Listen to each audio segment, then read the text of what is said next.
মোকাবেলার বিষয় হলো বেপরদাশীল ও পরদাশীল।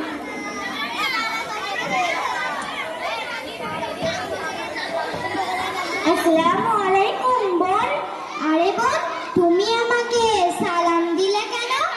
সালাম দেব না, তুমি কি জানো সালামের অর্থ? হ্যাঁ, অবশ্যই জানি। আল্লাহ তোমার উপর রহমত বর্ষণ করুক, এটাই তো এর অর্থ। হ্যাঁ, এটাই এর অর্থ। কিন্তু হযরত প্রিয় নবী সাল্লাল্লাহু আলাইহি সাল্লাম বলেছেন, হাদিসের মধ্যে বলেছেন, আসসালামু কালাম। কেন বলবো না বোন? তুমি কি জানো না এই যুগে সালাম দালাম চলে না? এখন কারোর সাথে দেখা হলে বলতে হয় hi, hello, how are you. আরে বোন, এখন তো নামাজের সময় হয়ে গেছে, তুমি কি নামাজ আদায় করবে না? আরে বোন, নামাজ পড়ে কি হবে?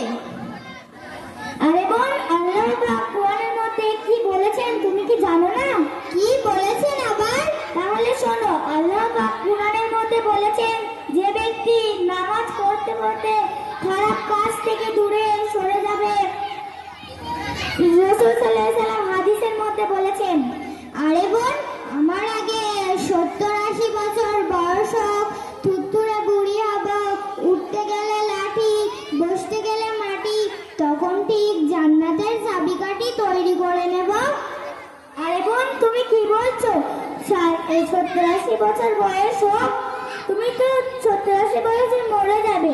আর মরে গেলেও অথবা যদি বেঁচে থাকো, তাহলে তুমি কি বলছো 70-80 বছরের বয়স হলে তারপরে নামাজ পড়বে?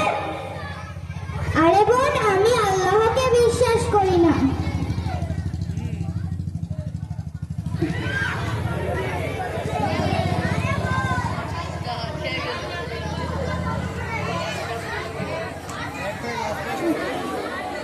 আরে বোন, তুমি এসব কি বলছো? আরে বোন, আমি সব ঠিকই বলছি। আরে বোন, আমি এখন মাদ্রাসায় পড়তে যাচ্ছি। দুষ, তোমার মাদ্রাসার পড়াশোনা রাখো তো, চলো পার্কে গিয়ে ঘুরে আসি। ঠিক আছে, এইসব বিষয় নিয়ে পরে আলোচনা হবে। ঠিক আছে।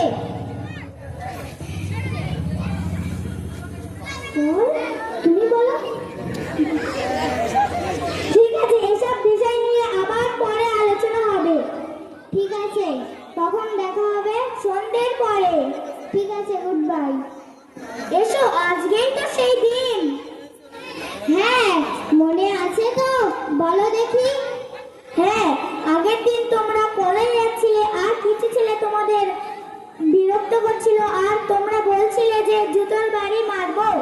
হ্যাঁ, ওরা খুব খারাপ ছেলে ছিল, বোকাটে হলেও তো ভালোই ছেলে ছিল। তোমরা কি পিছনে ছিলে? হ্যাঁ, আমরাও পিছন পিছন আসছিলাম। কই, আমাদের তো কিছু বলেনি। ও, তোমরা পর্দা করেছিলে বলে তোমাদের কিছু বলেনি। পর্দা আর এত সম্মান, এবার থেকে তাহলে আমিও পর্দা করে চলবো। হ্যাঁ, বোকাটে হলেও পর্দার এতই সম্মান। ঠিক আছে, তোমরা যে মক্তবে পড়ো সেই মক্তবে আমাকে একটু নিয়ে যাবে? হ্যাঁ, নিয়ে যাব অবশ্যই, আমাদের হুজুররা তোমাকে সব শিখিয়ে দেবে। ঠিক আছে, তাহলে চলো।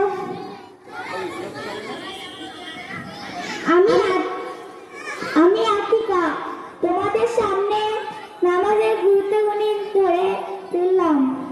আমি আতিশা, আপনাদের সম্মুখে তুলে ধরলাম ইসলামের বর্তমান